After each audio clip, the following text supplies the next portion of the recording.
Rodri. Quiero que este sea el primero de muchos vídeos en los que te voy a ir dando, digamos, lecciones de biología y geología para el examen de septiembre, ¿vale? Este vídeo se puede considerar el vídeo cero, va a ser la presentación de lo que vamos a hacer, ¿vale?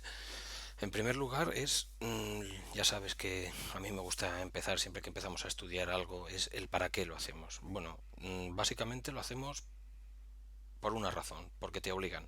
Básicamente estás estudiando la ESO y es obligatoria y tienes que aprobarlo.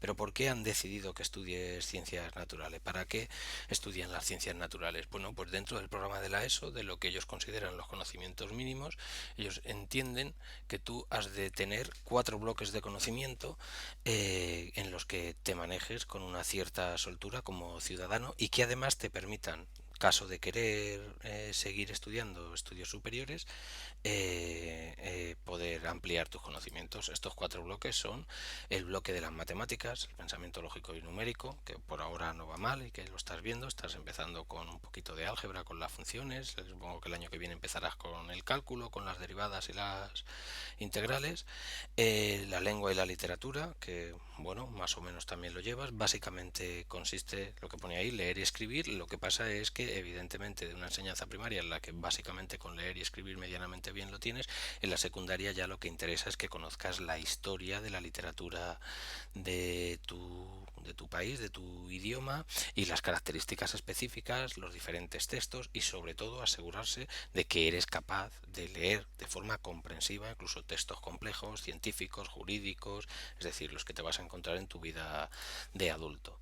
La parte de las ciencias sociales, historia, geografía, filosofía, es decir, la parte, digamos, de entender la cultura humana. Aquí digo la cultura humana, pero el bloque sería de la cultura española, ¿vale? Es decir, pues eso, todo lo que es la historia de España, por qué hablamos castellano, por ejemplo, y no hablamos francés, por qué tenemos la organización que tenemos, que somos demócratas, porque España es un país que, aunque hoy es laico, lo católico tiene mucha tradición, la influencia árabe, es decir, la influencia que hemos y que han tenido con nosotros los sudamericanos, es decir, conociendo la historia, también la posición en Europa, la relación con Europa, el distinto desarrollo de la revolución industrial en España, es decir, en la situación actual, incluso dentro de la crisis y tal, por qué la crisis en España es distinta que en Alemania, pues todo esto te ayuda a entenderlo el estudiar ciencias sociales, te permite que luego los tertulianos de la radio no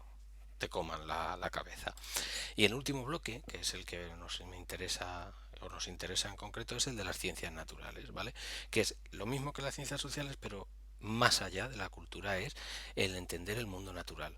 ¿Para qué? Pues lógicamente, para poder manipularlo correctamente, entender la dinámica del clima, te permite simplemente prever ciertas situaciones. El accidente que ha habido en el avión, el de Swift Air, que se metió en una tormenta, fue pues probablemente o un error del piloto, que la tormenta llegó demasiado deprisa, ya se verá, pero quiero decir, ahí el saber predecir la influencia del clima podría servir. El hecho de saber física y química es evidente. Todo lo que es, pues toda la revolución química que hemos tenido en el siglo XX, todo estamos rodeados de materiales químicos, de aleaciones, de plásticos, de productos químicos de limpieza, la química de la alimentación, pero nosotros no vamos a entrar en física y química, como ya sabes, sino nos vamos a centrar en el resto de las ciencias naturales, que es el estudio del planeta, el planeta Tierra, tanto en su geología como en cómo funcionan los seres vivos y cómo es el ser humano como ser vivo. Pero básicamente este bloque es entender el mundo natural para poder manipularlo, para poder sacar ventaja de él, ¿no?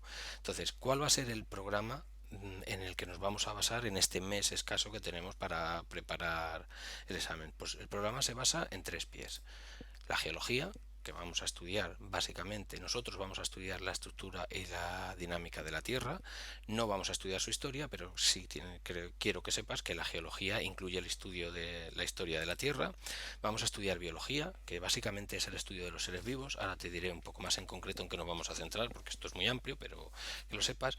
Y luego una tercera pata, que está en la ESO, no estaba en lo que yo estudiaba en BUP cuando yo lo estudiaba, ni en la EGB, o al menos no estaba obligado, algunos profesores lo hacían, otros no, que es la relación entre la ciencia, la tecnología y la sociedad.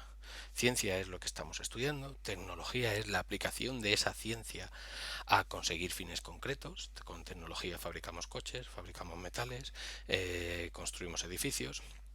Y luego sociedad, es decir, cómo la ciencia y la tecnología influyen en la sociedad y cómo la sociedad influye en la ciencia y la tecnología. Es un poco que no se quede el conocimiento de lo que vamos a ver en el mundo de las ideas, sino que se aplique a tu vida real. Y además teniendo en cuenta que la ESO pretende justo lo que pretende es formar ciudadanos preparados, ¿no? Entonces, ¿cómo influye la ciencia y la tecnología? Esto lo verás en cuanto concrete el programa. Lo que sí queda claro es que no vamos a incluir ni física ni química. ¿Por qué? Porque ya en el nivel en el que estás, la física y la química es otra asignatura, entraría dentro del globo de las ciencias naturales, pero es una asignatura que además tienes aprobada, por eso no lo vamos a mirar. Y luego, si sigues estudiando en bachillerato, ya verás que la física y la química se separan, igual que la geología y la biología, de la misma forma que en el grupo de las ciencias sociales tenemos historia, tenemos geografía, tenemos filosofía, ¿vale? Latín, etcétera. Bueno, el programa en concreto, tal cual lo vamos a estudiar, el de geología, nos vamos a centrar en dos aspectos: la estructura de la Tierra y el paisaje o geomorfología. En la estructura de la Tierra, imagínate que la Tierra la rompemos como una sandía, vamos a ver la estructura que va desde el núcleo hasta la atmósfera y la dinámica de las diferentes capas. Y en el paisaje vamos a ver los procesos físico-químicos de modelado del paisaje. Para que te hagas una idea, verás que la foto que he puesto ahí detrás es una foto, evidentemente, de un paisaje en el que hay poca lluvia o un paisaje en el que las lluvias son estacionales.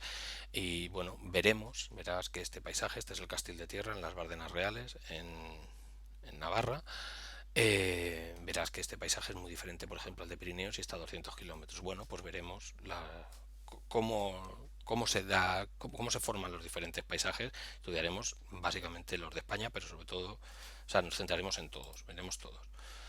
En el programa de biología, lo que vamos a ver, lo que nos vamos a centrar va a ser en las características de los seres vivos, es decir, qué diferencia un ser vivo de un ser inerte, qué diferencia una célula de una roca, qué diferencia una liebre de una montaña, ¿vale?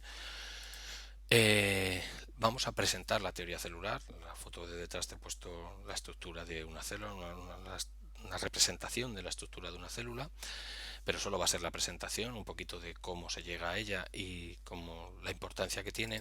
Y luego en lo que más nos vamos a centrar es en la anatomía y fisiología del cuerpo humano, es decir, estudiar el cuerpo humano como ser vivo, ¿vale? Para eso vamos a estudiar las características de los seres vivos, porque veremos que vamos a dividir la anatomía y la fisiología del cuerpo humano en la función, según las funciones vitales, ¿no? Y en cuanto al último punto, al de ciencia, tecnología y sociedad, lo que vamos a ver va a ser lo siguiente: la salud y la enfermedad. Aquí esto es bastante global, vamos a ver qué es la salud individual, vamos a ver la salud colectiva, la Organización Mundial de la Salud, el por qué hay programas de vacunación, la enfermedad, en qué entendemos por enfermedad, qué tipos de enfermedades tenemos, y vamos a ver la tecnología que aplicamos, la medicina y cómo la biotecnología y las ciencias sanitarias se relacionan con lo que hemos visto y para, pues eso, para curar las enfermedades. Y luego vamos a ver también el impacto ambiental del ser humano, que sabes que está muy de moda o que digamos que está muy en boga por el tema del calentamiento global. Cuando yo era más joven también el agujero de ozono. Bueno, pues vamos a ver como seres, como comunidad humana, como comunidad biológica enorme, con un montón de miles de millones de habitantes, tenemos un impacto muy fuerte sobre la Tierra. Pues vamos a ver el impacto cómo se concreta. Y básicamente ese es el programa. Ya lo que iré haciendo, lo que te he dicho, enviándote más vídeos y vamos a ir empezando con geología. Bueno, pues ya te dejo.